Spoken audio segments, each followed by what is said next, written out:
Au sommaire de cette édition, une nouvelle MAM vient d'ouvrir ses portes à Binin. 5 assistantes maternelles travaillent dans cette structure implantée à 2 pas des écoles et du périscolaire. À l'heure où je vous parle, l'établissement dispose encore de 7 places pour accueillir de nouveaux enfants. Près d'1 millier d'élèves sensibilisés à l'éco-mobilité. À Calhausen, comme dans 53 autres classes de l'agglomération de Sarreguemines, les jeunes participent à des ateliers autour du développement durable. Un programme pédagogique porté par la Casque en partenariat avec l'éducation nationale. Les potiers étaient à l'honneur ce week-end au musée La Grande Place de Saint-Louis-les-Bitches. Les visiteurs ont assisté à la fabrication de pots en argile utilisés pour fondre le cristal. Démonstration organisée dans le cadre des Journées européennes des métiers d'art. Les pièces créées ne serviront cependant que dans 2 à 3 ans. Les vestiges des anciennes faïenceries de Sarreguemines sont au cœur d'une nouvelle exposition. C'est le fruit d'1 an de recherche menée sur la friche industrielle par l'artiste céramique Mélodie Mellet-Tourneau. Vous avez jusqu'au 21 septembre prochain pour découvrir cette collection au musée du Moulin de la Blise à Sarreguemines. Bonjour à toutes et à tous et bienvenue si vous nous rejoignez sur Mosaïque Cristal. Heureux de vous retrouver pour un nouveau numéro de votre émission quotidienne d'info locale. Notre invité est un ancien lutteur sarregueminois, multiple champion de France mais aussi champion d'Europe. Les plus connaisseurs d'entre vous l'auront deviné, il s'agit d'Alain Assely. Il mène depuis quelques années une nouvelle carrière comme sélectionneur et entraîneur. Aujourd'hui, c'est la Suisse qui va profiter de son savoir. Les Helvètes l'ont en effet choisi pour diriger l'équipe nationale chez les élites et les U23. Alors comment aborde-t-il ce nouveau défi? Il nous dira tout dans cette émission. On commence avec une information qui devrait particulièrement intéresser les parents d'enfants en bas âge à la recherche d'une gardienne. Une maison d'assistantes maternelles vient d'ouvrir à Binin. 5 professionnels y travaillent et bonne nouvelle, elles ont encore de la place pour accueillir de nouveaux enfants. Le reportage de Guillaume Dumonteil. Satisfaction à Binin, à proximité des écoles, de la cantine scolaire et du périscolaire, une MAM ou maison d'assistante maternelle vient d'être inaugurée. Pour le bien-être des parents qui sont au travail, ils ont tout en un seul lieu là pour de 3 mois jusqu'au collège. Ils peuvent être accueillis sur ce site. Voilà, on a la cantine qui est pas loin, le périscolaire et puis cette MAM qui nous manquait. Voilà. Ouverte le 31 mars, cette structure compte 5 assistantes maternelles qui peuvent encore accueillir des enfants sur site. Il y a environ 7 places de disponibles et au mois de septembre, on sera à peu près pareil. La MAM au petit pois est la concrétisation d'un projet attendu de longue date par les parents et par les assistantes maternelles qui apprécient ce type de structure. Ça fait beaucoup, ça apporte de la richesse dans les activités, dans les développements des enfants et de la richesse pour nous aussi parce qu'on n'est plus seul et le mélange d'idées et d'expériences est enrichissant pour tout le monde. L'ouverture de cette MAM est une bouffée d'air pour le territoire. Une nouvelle après les ouvertures récentes d'une microcrèche à Bitche et de 2 autres MAM à Arronnes et à Petit-Réderchin. Sur le secteur du Pays de Bitche, il y a 113 assistantes maternelles en 2023, c'est les chiffres fin 2023, et ça représente une baisse de 19% entre 2020 et 2023. En fait, il faut redonner une vocation aux personnes pour devenir assistant maternel, puisque c'est un métier qui n'attire pas forcément, les gens se sentent isolés, et la MAM est un moyen pour remédier à cet isolement. Autre intérêt d'une MAM pour les assistantes maternelles, la possibilité de mutualiser les jouets et les équipements à destination des enfants. Marche, vélo, train, vous utilisez peut-être déjà ces modes de transport non polluants au quotidien. C'est ce qu'on appelle l'éco-mobilité. Pour encourager cette pratique dès le plus jeune âge, la Casque sensibilise chaque année les élèves de l'agglomération. Illustration avec une animation organisée dans une salle de classe à Calhausen, à laquelle a assisté Marie-Morgane Pires.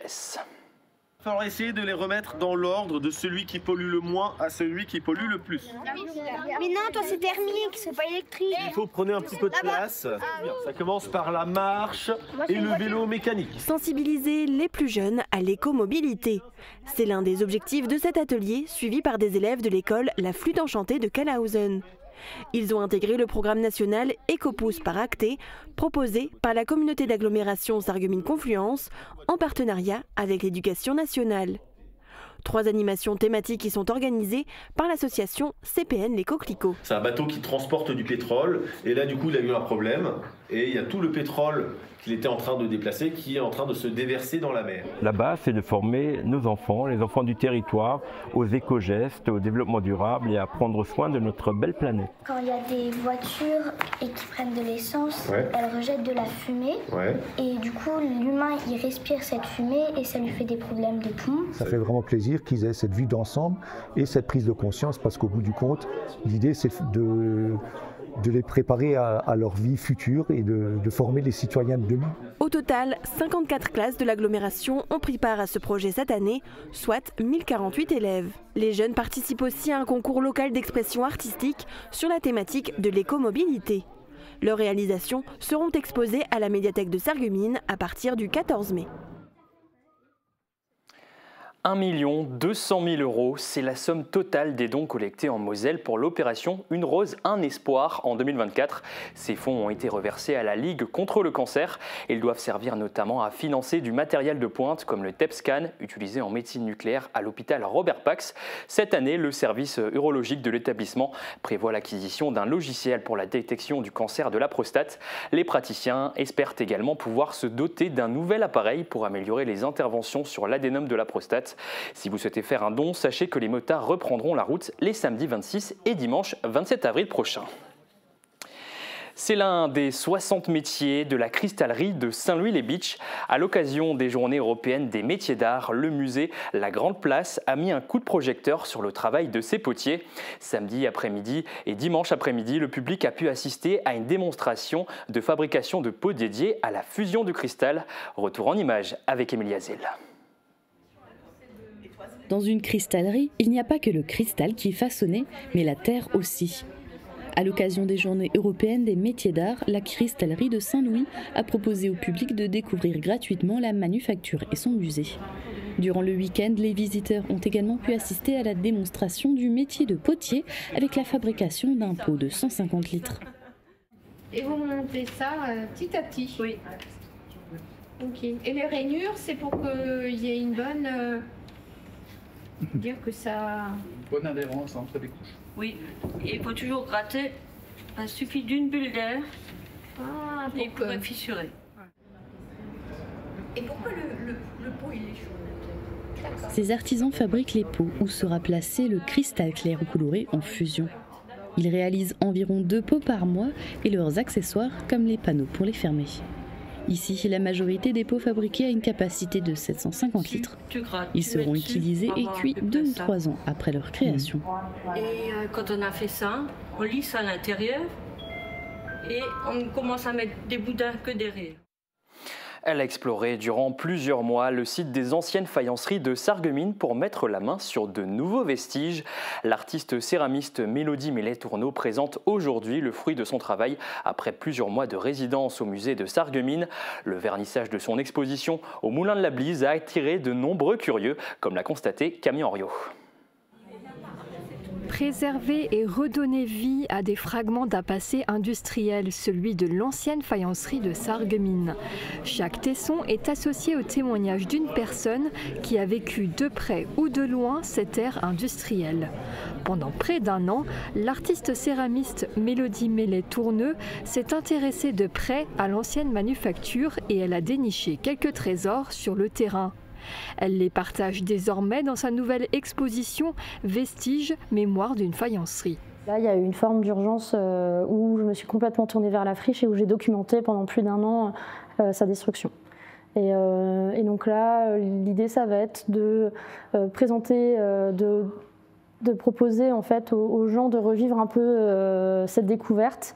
Et ils vont pouvoir déambuler dans l'exposition et découvrir, comme je l'ai fait moi à l'époque, en fait, des photographies, des vidéos, mais aussi des sculptures issues de ces découvertes.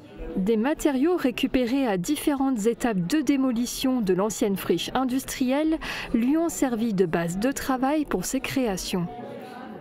J'ai récolté l'argile, je l'ai façonnée dans les moules de la friche, ensuite je l'ai cuite Et après, je suis venue imprimer les photographies argentiques que j'avais prises sur le site, sur la céramique. Donc j'ai emmené ma sculpture en chambre noire et je suis vraiment venue révéler l'image sur la terre. De nombreuses recherches et un vrai travail de référencement des pièces ont été réalisés en amont, en lien avec le parc archéologique de Besbroek-Ranheim, puis les musées de Sarreguemines. Toujours dans l'idée de transmettre et de préserver la mémoire de ce lieu chargé d'histoire. Là, en l'occurrence, c'est une fenêtre qui est cimentée. Et bon, c'est vrai que c'est un peu une image dramatique avec la céramique. Je veux pas, c'est pas toujours ce que j'ai envie de dire dans mes céramiques, mais c'est en tout cas l'envie de fusionner ces deux médiums. Vous avez jusqu'au 21 septembre prochain pour découvrir cette exposition au Moulin de la Bliss à Sarreguemines. C'est une page d'histoire méconnue de l'histoire mosellane que le public bitchois a découvert le week-end dernier, la guerre des paysans, une révolte populaire survenue il y a 500 ans et qui s'est terminée dans un bain de sang. Ce soulèvement écrasé d'une main de fer par l'armée du duc de Lorraine est raconté et chanté par les Rustos dans leur dernier spectacle. Guillaume Dumonteil y a assisté à l'espace Cassin de Bitche.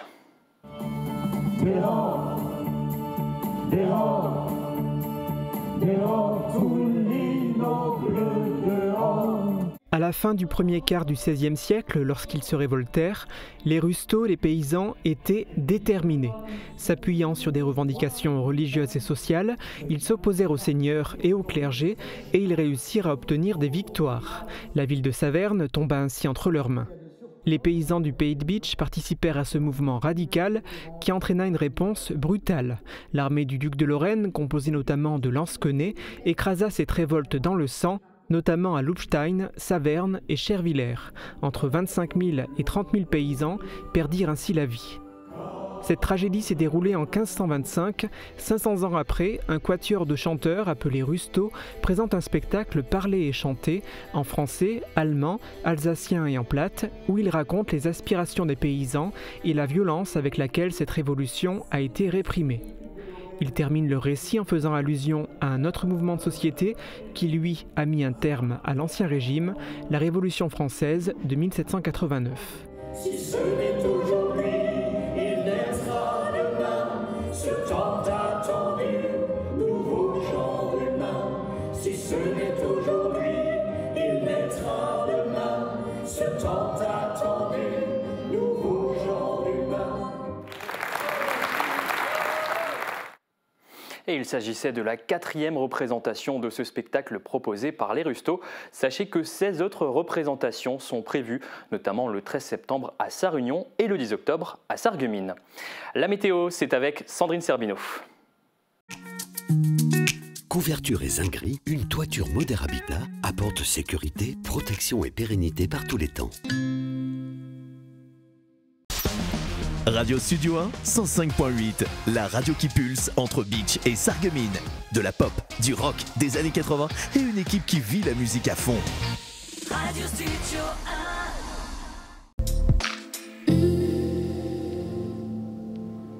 Bonjour tout le monde, c'est encore une journée ensoleillée qui nous attend pour demain. Même si le soleil sera bien présent, les températures restent fraîches le matin.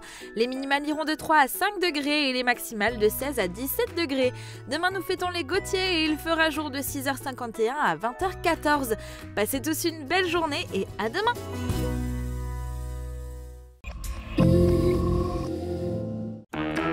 Plus 1 euro? Mais sérieux? Ah oui, c'est du sérieux. Le menu bon et pas cher évolue. Pour 1 euro de plus, remplacez votre 4e produit par un plus copieux. Ben alors, qu'est-ce que vous attendez? Venez en profiter au nouveau restaurant Burger King de Rohrbach-les-Bitches. Burger King. Pourquoi avoir choisi le nom La Passion de l'audition? À La Passion de l'audition, nous sommes passionnés par notre métier, mais pas que. Nous intervenons aussi bénévolement pour des missions nationales et internationales. Et en plus, nous sommes membres actifs de l'association Audition Solidarité depuis plus de 15 ans.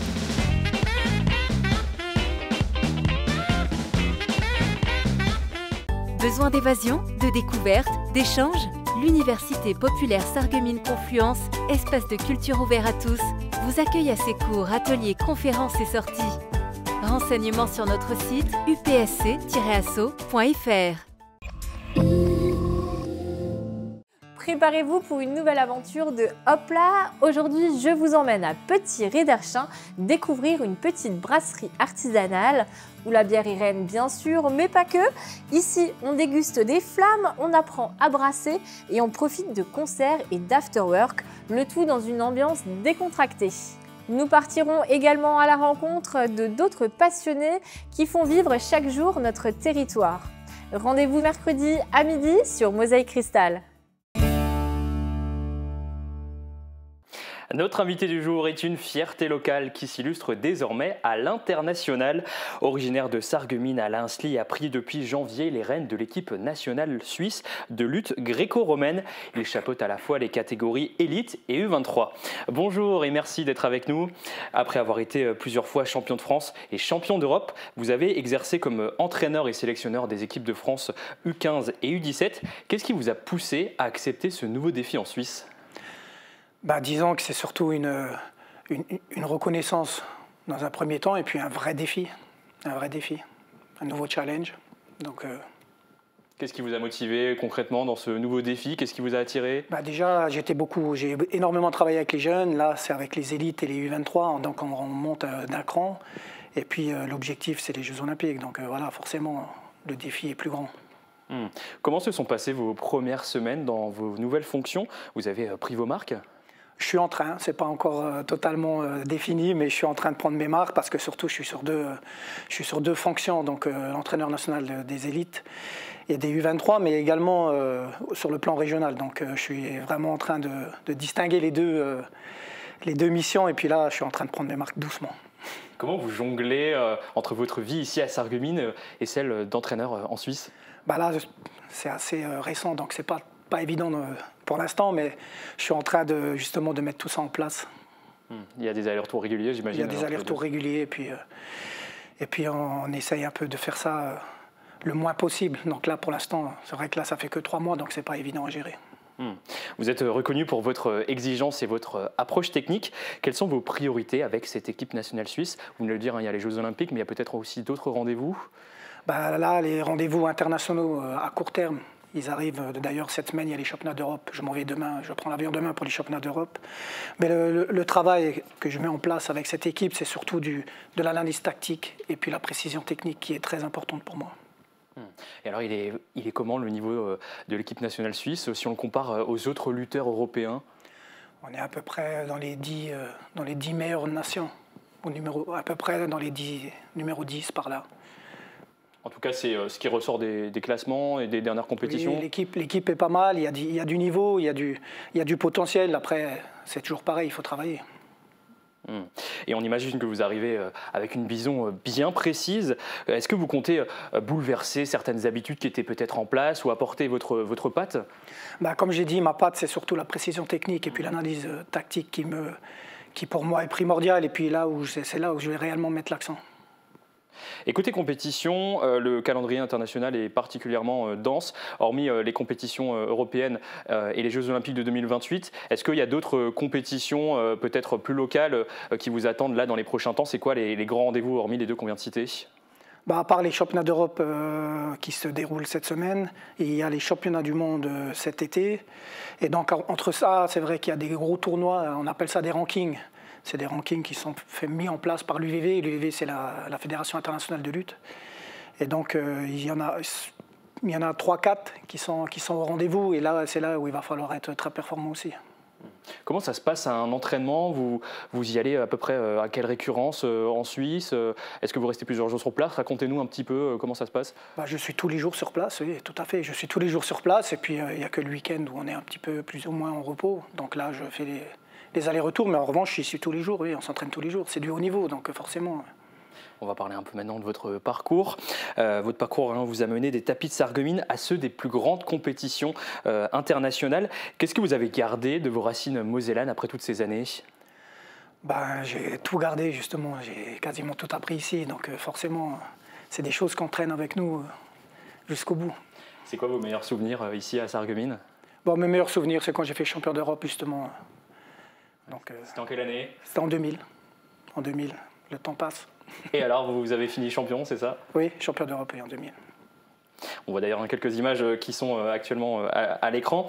Et ce long chemin, vous l'avez parcouru en grande partie aux côtés de votre frère, Franck Asli. Qu'est-ce qu'il devient? Mon frère est sur Sarreguemines, il travaille dans les fenêtres. Donc il a totalement arrêté la lutte? Oui. Mais il entraîne aussi de temps en temps une équipe Saint-Iriex à Limoges. Il donne un coup de main justement pour une équipe de première division. Et certains de nos téléspectateurs s'en souviennent peut-être, hein, toujours aux côtés de votre frère. Vous avez créé en 2017 le club de lutte, les Tigres Bleus à Vousvillers. Il a fermé ses portes cette année. Pourquoi vous avez arrêté? Pour faute de temps justement, avec mes nouveaux défis, mes nouveaux challenges, forcément on ne peut pas être partout, donc voilà. On a fait le choix de fermer le club. Vous n'avez pas réussi à trouver quelqu'un pour prendre le flambeau? Non, malheureusement non. Une dernière question avant de se quitter. Qu'est-ce que vous donneriez comme conseil aux jeunes lutteurs qui nous regardent et qui rêvent peut-être d'un parcours comme le vôtre, couronné de succès? Surtout l'envie. De l'envie et de la rigueur. Et puis le plaisir de lutter forcément. Merci beaucoup Alain Asli d'avoir été avec nous. Bonne chance pour cette nouvelle page de votre carrière qui s'écrit en rouge et blanc avec l'équipe nationale suisse. Merci à vous.